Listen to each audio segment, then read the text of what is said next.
हम लोग part 1 already finish कर चुके हैं। पार्ट 2 में कंपनी इन कॉर्पोरेशंस, हम लोग ने पार्ट 1 में समझा था कंपनी इन कॉर्पोरेशंस क्यों करना चाहिए, कंपनी बेनिफिशियल्स क्यों है, अगर मोड ऑफ बिजनेस ऑर्गेनाइजेशंस में अगर सिलेक्ट करना होता है तो हम कब कंपनी को सिलेक्ट करते हैं सोर्स ऑफ बिजनेस ऑर्गेनाइजेशंस।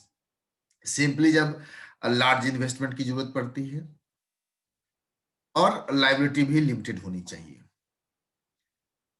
आप देख सकते हैं अभी की जो हालात है, सिचुएशंस है, उसमें बड़ी बड़ी कंपनियां के ऊपर कितने लीगल नहीं, फाइनेंशियल ऑब्लिगेशंस आ रहे हैं। क्यों फाइनेंशियल ऑब्लिगेशंस आ रहे हैं? और मोराटोरियम जैसे शब्द आपने सुना होगा, लोन रीस्ट्रक्चरिंग जैसे शब्द अभी चल रहे हैं। क्यों? क्योंकि कोविड 19 की वजह से बिजनेस जो है सो 5 मंथ्स या 6 मंथ्स जो है सो बिल्कुल ही जो है सो अ, रुक सा गया। और जो फाइनेंशियल ऑब्लिगेशंस है, एम्प्लॉई को सैलरी देना या बैंक से जो हमने पैसा लेके रखा है उस पे ब्याज देना, ये सब चीजें, या इलेक्ट्रिसिटी बिल, कुछ ऐसे बहुत सारे फिक्स्ड एक्सपेंडिचर्स है, रेंट का जो एक्सपेंडिचर्स है, अगर फैक्ट्री है या बिल्डिंग जो रेंट पे लेके रखा होगा या लीज पे लेके रखा होगा, तो वो सारे ऑब्लिगेशंस तो पे करना ही है। तो इसके लिए कंपनी फॉर्म्स ऑफ ऑर्गेनाइजेशन जो है सो जहां पे लिमिटेड लायबिलिटी होती है उसको हम लोग सिलेक्ट करते हैं। और लास्ट क्लास में हम लोगों ने देखा कंपनी बनाने के लिए पहला काम जो होता है वह नेम का चयन होता है, सिलेक्शंस होता है। और उसके लिए हम लोग नेम अप्रूवल लेते हैं। उसके लिए अप्रूवल के लिए हम लोग किसके पास जाते हैं? Ministry of corporate affairs. अभी ऑनलाइन होता है और सारा काम सेंट्रलाइज्ड हो गया है। सीआरसी उसको बोलते हैं, सीआरसी सेंट्रलाइज रजिस्ट्रेशन सेंटर, लिख लीजिएगा। सीआरसी एमसीए के सीआरसी पे ये कार्रवाई होती है।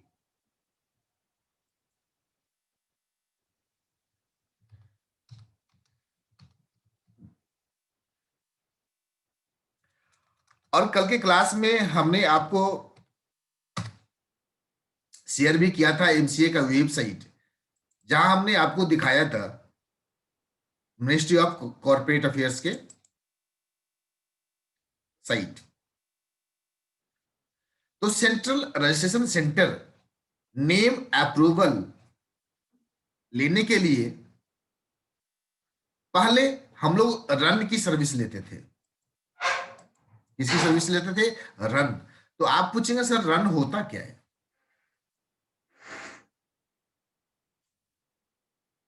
रन एक फैसिलिटी थी, एमसीए के द्वारा रन फैसिलिटी प्रोवाइड की गई थी, जिसका रन का मतलब होता है रिजर्व यूनिक नेम।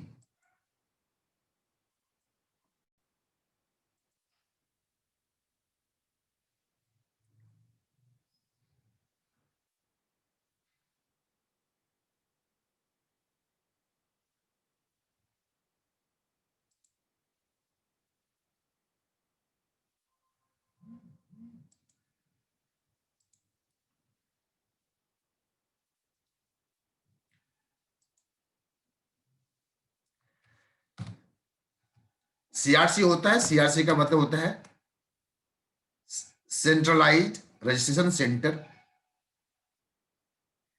और नेम के लिए पहले जो फैसिलिटी थी रन की फैसिलिटी थी, दिख रही है आप लोगों को?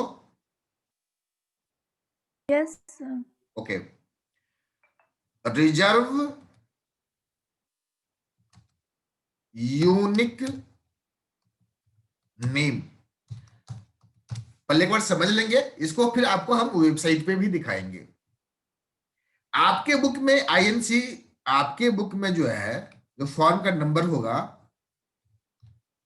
आईएनसी 1।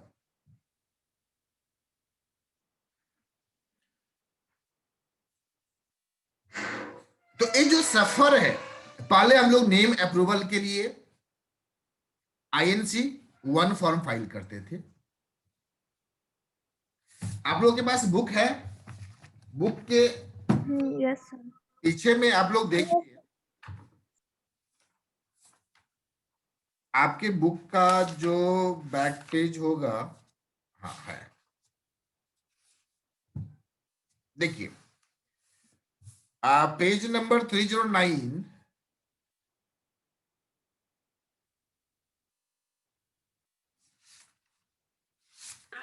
क्या यस सर, है ना? यस तो Yes, ये sir. एप्लीकेशन फॉर रिजर्वेशन, तो आप पूछेंगे सर क्या आज के डेट में यह फॉर्म का यूज होता है? तो मैं कहूंगा बच्चे नहीं। सर कब से नहीं होता है? एक जमाना हो गया, वह जमाना था 26 जनवरी 2018।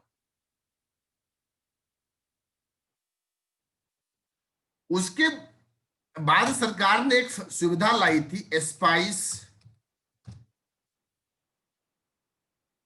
तो स्पाइस जब लाई, तो इसी में स्पाइस के वक्त में लाई रन जैसी सुविधा। स्पाइस फॉर्म है एक।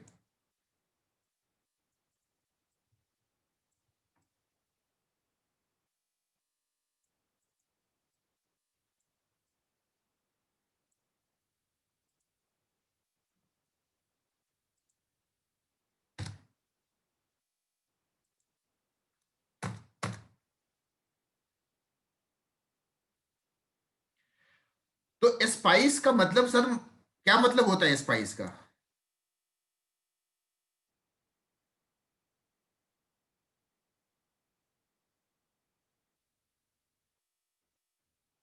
स्पाइस का मतलब क्या होता है?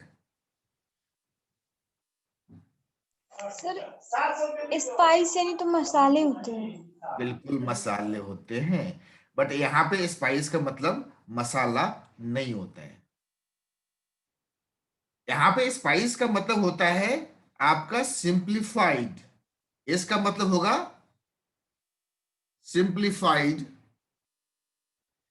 Procedures for incorporation of a company. एक मिनट रुकिए, आपको हम दर्शन ही कराते हैं। तो पहला काम, applications for reservations of name.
अभी आपके स्क्रीन पे क्या दिख रहा है? हाँ, बोर्ड दिख रहा है। क्या दिख रहा है? बोर्ड दिख रहा है सर। बोर्ड दिख रहा है। कुछ मटेरियल नहीं दिख रहा है? No sir.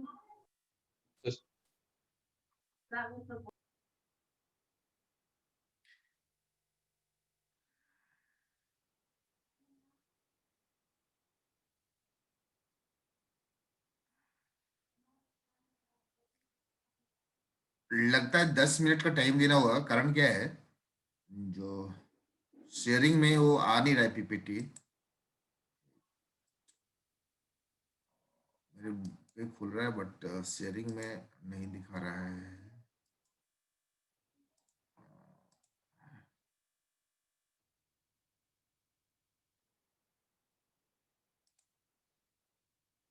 एक बार हम 2 मिनट रुकिए तो देखते हैं, मतलब बंद करते हैं पहले कुछ।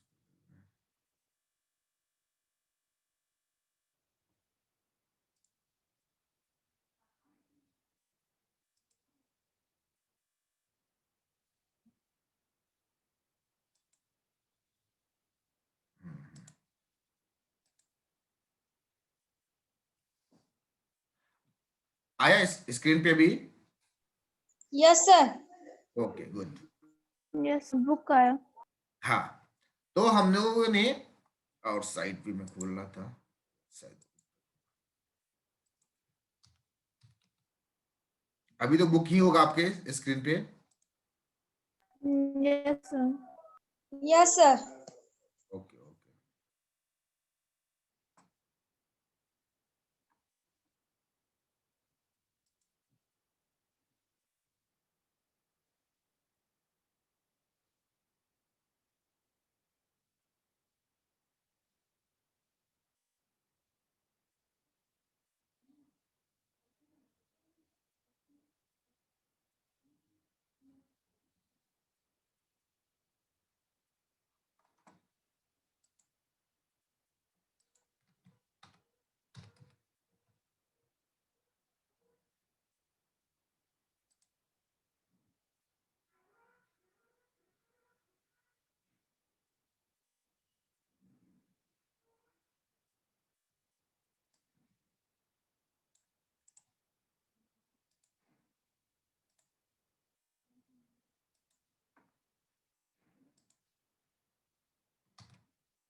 आया स्क्रीन पे आप लोग का एमसीए का साइट? यस सर आया। ओके यस सर आ गया। ठीक है। तो यहाँ Yes, पे yes. हम जो नाम की बात कर रहे थे, तो अभी आप देखिए कंपनी सर्विसेज, ठीक है। तो यहाँ पे स्पाइस प्लस और रन, तो रन का मतलब होता है रिजर्व यूनिक नेम। तो स्पाइस की सुविधा जब आई, तो स्पाइस का मतलब होता है simplified procedures for incorporating company electronically. Clear? अब रन की जो सुविधा थी, स्पाइस के वक्त रन आया, लेकिन अभी रिसेंटली मीन्स 2019 के फरवरी मार्च में स्पाइस प्लस एक शब्द दिख रहा होगा। स्पाइस प्लस दिख रहा है? Yes sir. Yes sir. हाँ ठीक है। तो स्पाइस प्लस से हम लोग जो है सो अब नेम की सुविधा लेना होता है। अब आईएनसी 1 जो है सो आपका इफेक्टिव नहीं है, और सिलेबस क्या है, 1 साल हो गया है इस कानून को आए हुए, तो नई चीज पढ़ते हैं। बुक में आईएनसी 1 है, बट अभी नेम लेने के लिए स्पाइस प्लस फॉर्म से हम लोग नेम का अप्रूवल लेते हैं। Clear? Yes sir. Okay Yes, sir. ठीक है। अब जो है सो आपका हम बस, आज क्या है, थोड़ा सिस्टम मेरे को सिस्टम ऑन ही रह गया था, तो बहुत सारी चीज खुले हैं, तो थोड़ा सा प्रॉब्लम कर रहा है स्क्रीन शेयर करने में।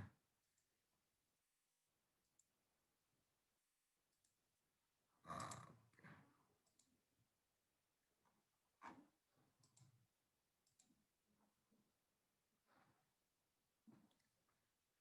तो ये भी लिख लेंगे। स्पाइस का मतलब होता है simplified proforma for incorporating a company electronically.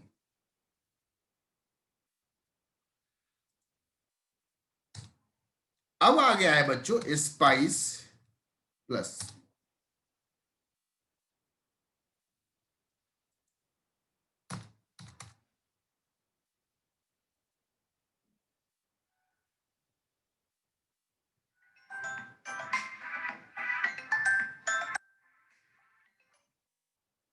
हाँ जी, हेलो, जी good morning sir. Morning morning. Class बोल रहा था कि हम क्लास ले रहे हैं हम। 30 मिनट में कॉल बैक करें आपको? जी जी सर। तो हम लोगों ने देखा बच्चे, पहला, आपकी नॉलेज के लिए सब भाई बता रहा हूं, मैं सिंपली स्पाइस प्लस बता के भी निकल सकता था, बट मैं चाहता हूं आपके पास सारी जानकारी होनी चाहिए। तो पहले बच्चे आया, पहला INC1 था। INC1 के बाद आया, एक कहानी है स्पाइस, और स्पाइस के अंदर में ही जो सुविधाएं थी आपकी, रन की सुविधा थी, और अभी आ गया है बच्चों स्पाइस प्लस। अब स्पाइस प्लस में क्या होता है बच्चे, यहीं से हम लोग नाम की भी ले लेते हैं, और सारे इनकॉर्पोरेशन प्रोसेस है यहीं से हम लोग करते हैं। इतना बात तो समझ में आ गया होगा? Yes. ओके।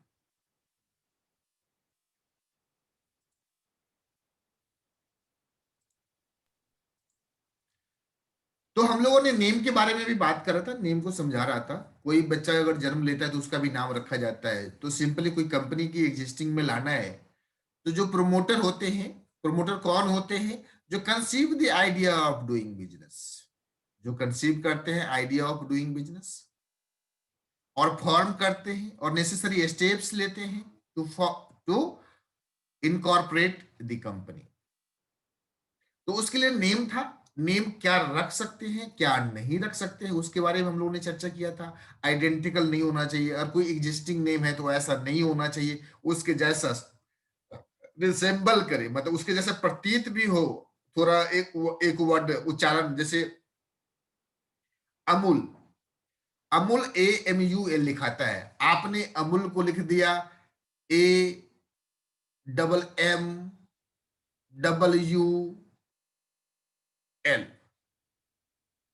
तो उच्चारण तो अमूल ही होगा। तो ऐसा उच्चारण वाला भी आप नाम नहीं रख सकते। या क्वालिटी आइसक्रीम है, तो क्वालिटी का जो आपने एक वर्ड चेंज करके उच्चारण क्वालिटी ही होगा। तो एक जनता का, पब्लिक का कहीं ना कहीं नहीं, यह भ्रमित होएगा, जो वह सिमिलर तो नहीं है। अब रिलायंस है तो रिलायंस का नाम कोई चेंज कर दिया, एक वर्ड लगा देंगे, आगे पीछे हटा देंगे, लेकिन रिलायंस ही वर्ड निकल के आएगा। तो ऐसे नाम भी आपको अलाउड नहीं है। एग्जिस्टिंग नेम नहीं, अगर जो कोई नाम एग्जिस्टिंग है वह नहीं मिलेगा। उसके लिए हम लोगों ने देखा था, आपको एक कंपनी का सर्च नेम है, वहां से हम लोग देखते हैं जो ये कंपनी एग्जिस्टिंग है या नहीं। Identical, closely resembles, misleading, particular business association अगर मिसलीडिंग कर रहा है तो नहीं चलेगा आपका। आप किसी और बिजनेस में हैं और नाम किसी और बिजनेस का रख रहे हैं तो नहीं चलेगा। और एक कानून बना था 1950 में, emblem and names prevention of improper use act 1950, जहां पे नेम, एम्ब्लेम और official seal of the UNA, WHO, आप WHO का भी नहीं रख सकते हैं, यूनेस्को का जो है वो नहीं रख सकते हैं, और government of India, state government, president of India, ऐसे नहीं रख सकते, नेशनल फ्लैग नहीं रख सकते हैं। तो ये नाम की बात आई। तो नेम अप्रूवल पे मैंने सारी बातें कर ली बच्चे। अभी अगर आपको पूछेगा एग्जाम में तो आप बेधड़क स्पाइस प्लस लिखेंगे, और स्पाइस प्लस की प्रक्रिया भी हम समझाएंगे आपको। तो नेम अप्रूवल यहाँ पे बोल रहा है, जब आप डिसाइड कर लेते हैं इनकॉर्पोरेट करना है कंपनी, तो प्रोमोटर्स को पहला काम करना पड़ता है मेरे बच्चे, सेलेक्ट नेम, नाम सिलेक्ट करना होगा। घर में कोई बच्चा जन्म लेता है तो हम लोग नाम रखते हैं उसका, और ये सबमिट करना पड़ेगा एप्लीकेशन किसको, रजिस्ट्रार ऑफ कंपनीज को। और एप्लीकेशन सबमिट होगा, पहले INC1 हुआ करता था, फिर रन आया, अभी स्पाइस प्लस है, जहां पे तो सर से सबसे बड़ी बात उठती है, सर कहाँ पे हम करेंगे? अभी लिखा हुआ है state in which the registered office of the company situated. जी ये सही था, लेकिन कंफ्यूजन ना आए इसलिए मैं बता देता हूं। लेकिन अभी बहुत कानूनी परिवर्तन हुआ, हमारे ऑनरेबल प्राइम मिनिस्टर बहुत सारे मतलब रिवोल्यूशनरी कदम उठाए, तो उन्होंने सेंट्रलाइज कर दिया, नेम कंपनी इनकॉर्पोरेशन की प्रक्रिया को सेंट्रलाइज कर दिया। सीआरसी मानेसर में है, सीआरसी ऑफिस बनाई गई, सेंट्रलाइज रजिस्ट्रेशन सेंटर। अब क्या होता है, हम लोग ऑनलाइन अप्लाई करते हैं और एप्लीकेशंस डायरेक्टली उधर सीआरसी को जाता है और वहां से अप्रूवल होके आता है। बोला अगर प्रपोज नेम अप्रूव हो जाएगा अगर वह अनडिजायरेबल ना हो। अनडिजायरेबल क्या होता है आपको हम बताए हैं। अनडिजायरेबल क्या होता है, देखिए यहाँ पे लिखा हुआ है अनडिजायरेबल कब हो सकता है। अनडिजायरेबल जब आइडेंटिकल हो जाएगा, मिसलीडिंग हो जाएगा। ये चीज दिखाया मैंने।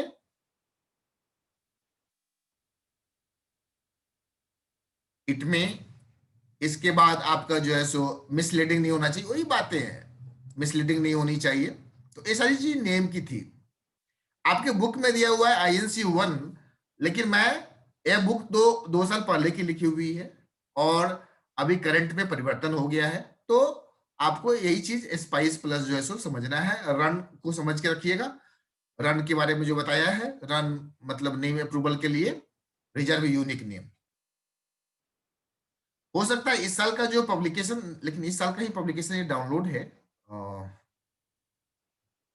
इसके बाद जब नेम आ जाएगा तो हम लोग वहां पे एक बनाते हैं memorandum of association.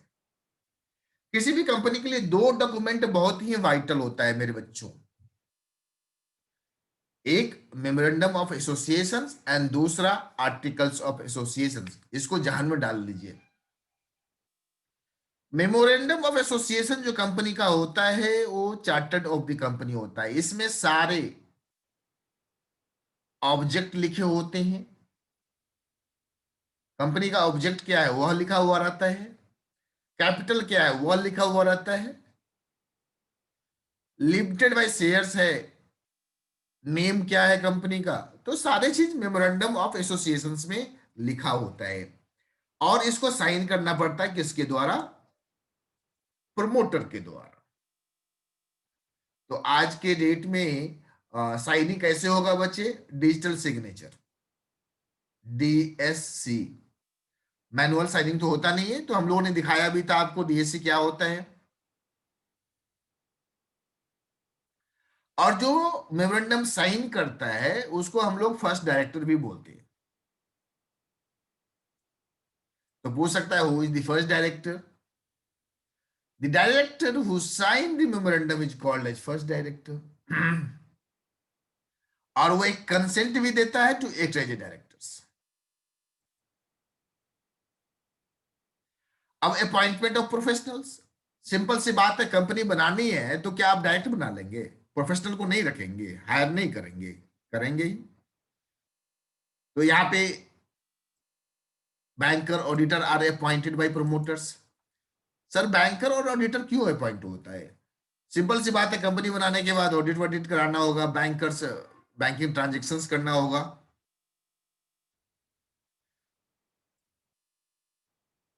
In preparation of necessary documents which are required, जो सबमिट करना है। जनरली ये काम जो है प्रोफेशनल हम लोग सीए सीएस सीएमए को दिया जाता है और वो लोग इसको संभालते हैं।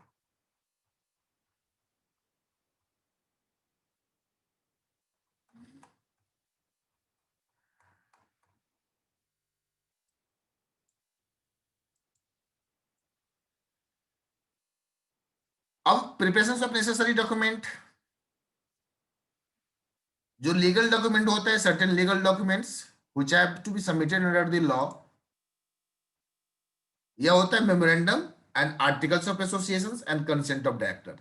ये पेपर लगते हैं कंपनी बनाने के वक्त में। आपको हम लोग फिजिकली भी मतलब प्रैक्टिकली भी दिखाएंगे कंपनी बनाने में हम लोग क्या क्या सबमिट करते हैं। पहले समझते हैं चीजों को होता क्या है।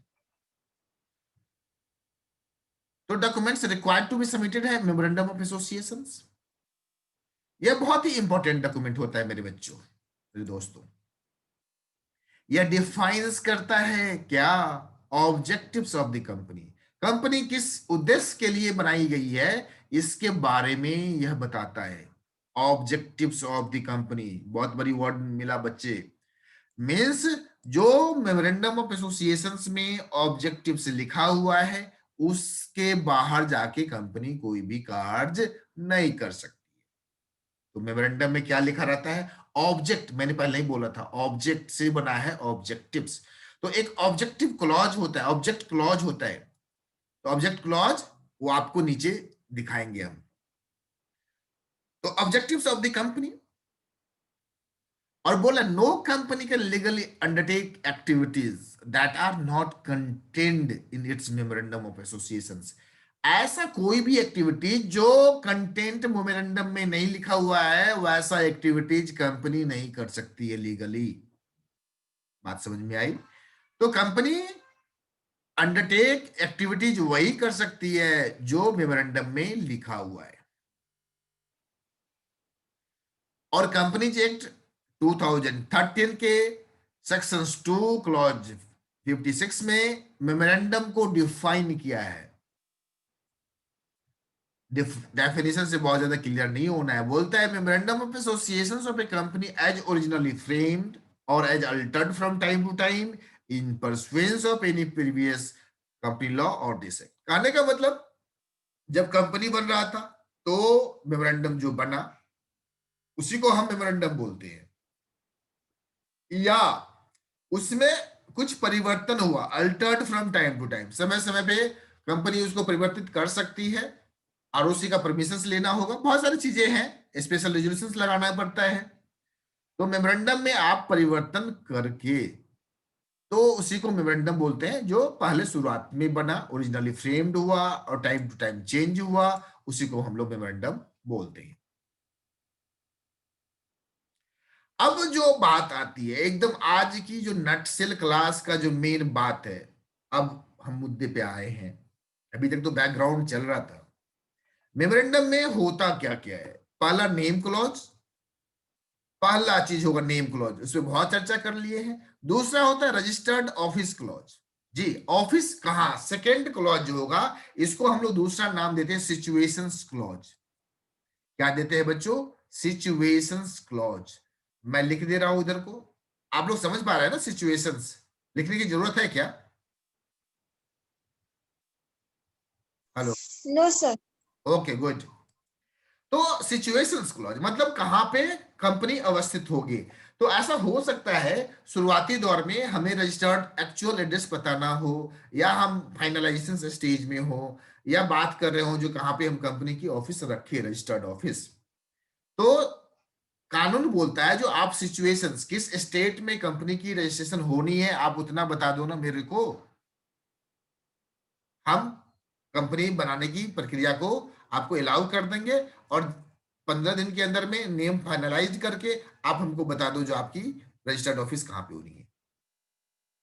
तो registered office of the company is propose to be situated, वह बताता है यह कंपनी कहां पे सिचुएट होगा, इसके बारे में रजिस्टर्ड ऑफिस क्लॉज बताता है। यहां पे लिख दिया exact address of the registered office is not required मेरे बच्चों, यह कानून बोलता है at this stage, but the same must be notified to the registrar within 30 days. यहाँ पे 30 days है of the incorporations of the company. ये चेंज होके 15 days हुआ है। Just let me अभी 15 days restart office clause मैं इन्फॉर्म कर दूंगा, या फिर just restart office clause।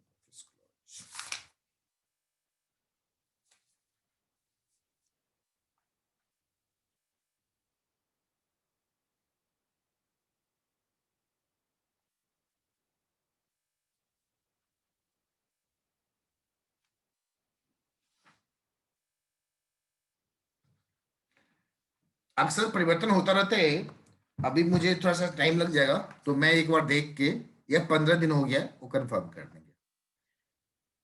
तो पहला मेमोरेंडम ऑफ एसोसिएशंस जो डॉक्यूमेंट्स है वह ऑब्जेक्टिव्स ऑफ द कंपनी होता है, वह चार्टर्ड ऑफ द कंपनी होता है, वह रूल्स एंड रेगुलेशंस कंटेंट करता है। तो पहला नेम क्लॉज, दूसरा रजिस्टर्ड ऑफिस क्लॉज, तीसरा ऑब्जेक्ट क्लॉज। यही ऑब्जेक्ट क्लॉज बात करता है कंपनी का जो है सो most important clause of the memorandum. यह डिफाइंस करता है क्या, purpose for which the company is formed. फिर वह a company is not legally entitled to undertake an activity which is beyond the object selected in the clause. ऐसा कोई भी कार्य जो मेमोरेंडम के ऑब्जेक्ट क्लॉज में नहीं लिखा है वह कार्य कंपनियां नहीं कर सकती है, और जिस ऑब्जेक्ट के लिए कंपनी बनी है वह listed in the sub clause होता है।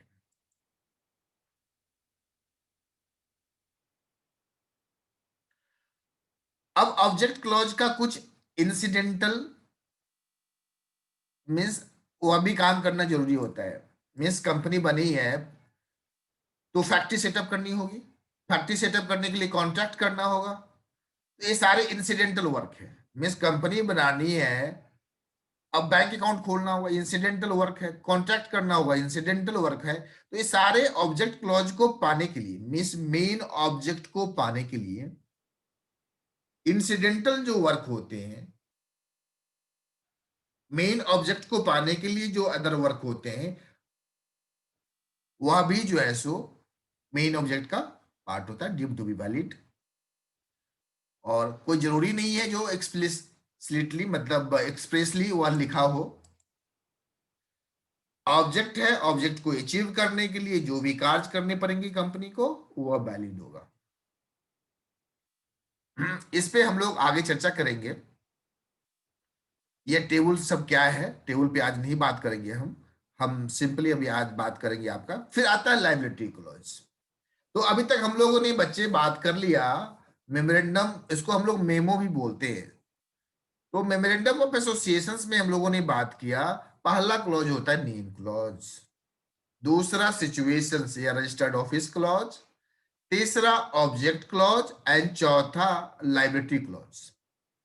यह बताता है एक शेयर होल्डर की क्या लायबिलिटी है।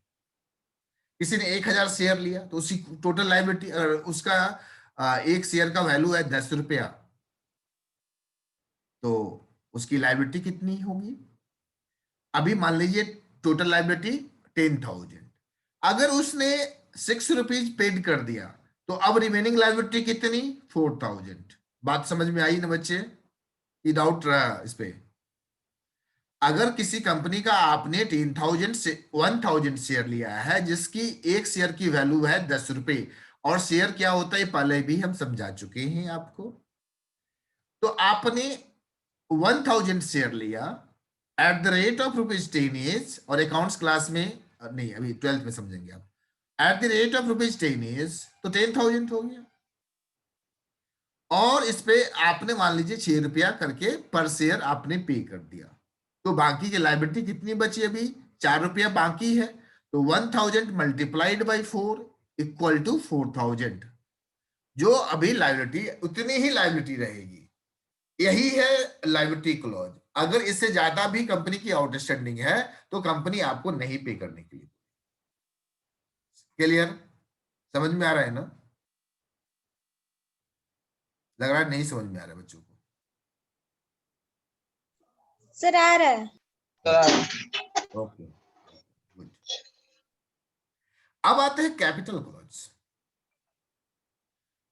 ऑब्जेक्ट हम लोगों ने बात किया बच्चे मेमोरेंडम में name clause, registered office clause, इसके बाद हम लोगों ने बात किया ऑब्जेक्ट क्लॉज, लायबिलिटी क्लॉज। अब बात करें कैपिटल क्लॉज। कैपिटल बहुत बड़ी बात होती है, अरे कंपनी तो बनाई गई है इसीलिए कैपिटल का जुगाड़ लगाने के लिए। तो इस कैपिटल में इसका दूसरा नाम मेरे को बच्चों अथोराइज्ड कैपिटल भी बोलते हैं। क्या बोलते हैं? Authorised capital. तो अथोराइज्ड कैपिटल क्या होता है, यहां पे लिख लेना। अथोराइज्ड कैपिटल क्या होता है? Maximum capital. क्या होता है? मैक्सिमम कैपिटल जो company authorized to raise through the issue of shares, आ गया ना नाम अथोराइज्ड, तो इसको अथोराइज्ड कैपिटल भी बोलते हैं। और इसी कैपिटल के बेस के ऊपर, इसी ऑथराइज्ड कैपिटल के बेस पे आरओसी की जो फीस होती है कंपनी इन कॉर्पोरेशंस की, वह पे की जाती है। तो the authorised share capital of the proposed company along with division it's number of shares, divisions face value होता है। फेस वैल्यू मतलब एक का कितना वैल्यू, मतलब जैसे 10 रुपए पर बात कर रहे थे, अगर authorise capital of the company 25 lakh है और डिवाइडेड इनटू 2.5 लाख शेयर्स है, इतने में बांट दिया, तो एक शेयर का दाम कितना, 10 रुपया। तो अगर किसी कंपनी का ऑथराइज कैपिटल 25 लाख है, तो मैक्सिमम कैपिटल जो कंपनी रेज कर सकती है वह है कितना, 25 लाख। तो एक कैपिटल क्लोज हो गया। यहां पे लिखा हुआ है the said company can not issue share capital in excess of the amount mentioned in the clause.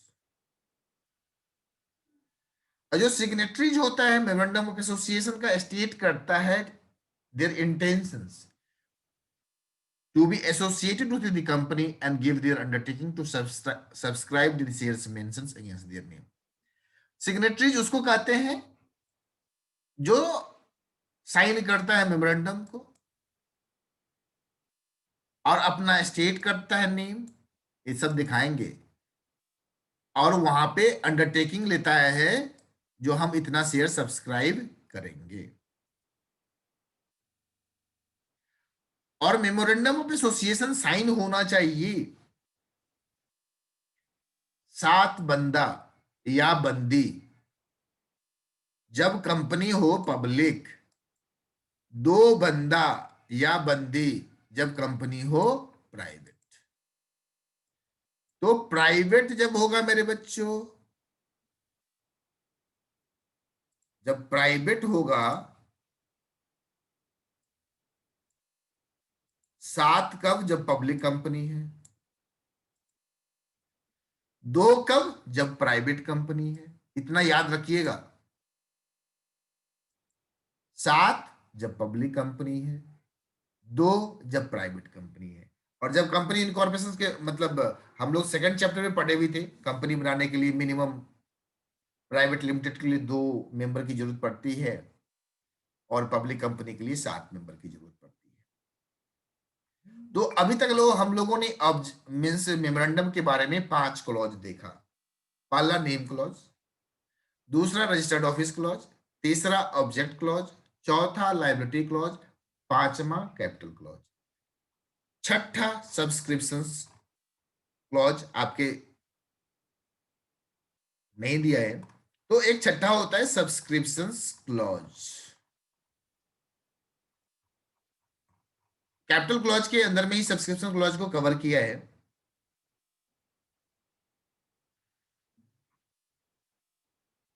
तो ये था आज का आपका आर्टिकल्स ऑफ एसोसिएशन के बारे में। आज हम लोग बात नहीं करेंगे। आज को टॉपिक को लेके अगर आपके कोई भी सवाल है तो पूछ सकते हैं। Any questions?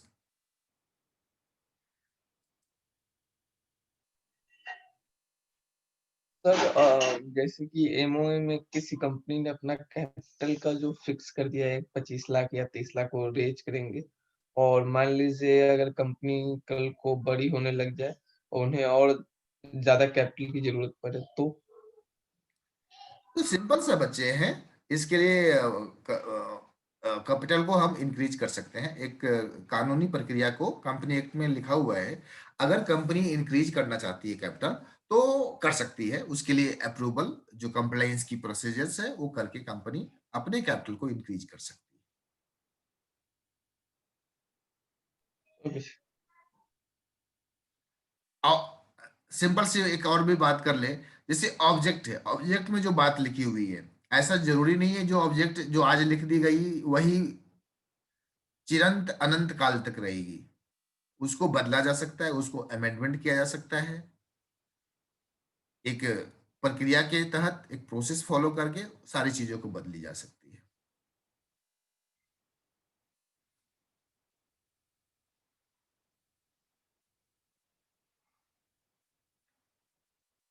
असरती समझ में आ रहा है? Yes sir. ओके, आप लोगों का इकोनॉमिक्स का क्लास चालू हो गया? सर से पूछा था, उन्होंने कहा था कि अभी सेंटर पे बच्चे नहीं है इसलिए टाइम लगेगा स्टार्ट में। हाँ, दो बच्चे शायद छुट्टी पे है, तो 3 बच्चे 4 बच्चे, तो जो अगले वीक से हो जानी चाहिए। अब हाँ रतन प्रिया, अब कोई सवाल वगैरह है क्या?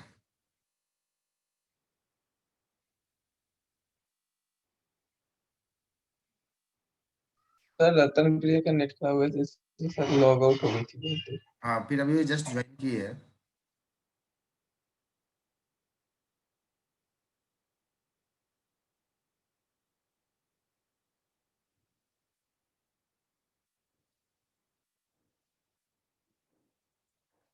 और भी कोई सवाल है असरती, रोहित? सर सब्सक्रिप्शन क्लॉज का मतलब क्या होता है? सब्सक्रिप्शन मतलब सब्सक्राइब करना, सब्सक्राइब शेयर में सब्सक्राइब करना, that is called as subscription clause. और जब प्रैक्टिकली होगा तो वहां पे दिखाएंगे कैपिटल क्लॉज को ही सब्सक्रिप्शन क्लॉज उसी के अंदर में कवर हो जाता है। Yes sir. Any other question? No sir. Okay, thank you. तो सेशन एंड करते हैं। हाँ, सर। Okay, thank you. हाँ।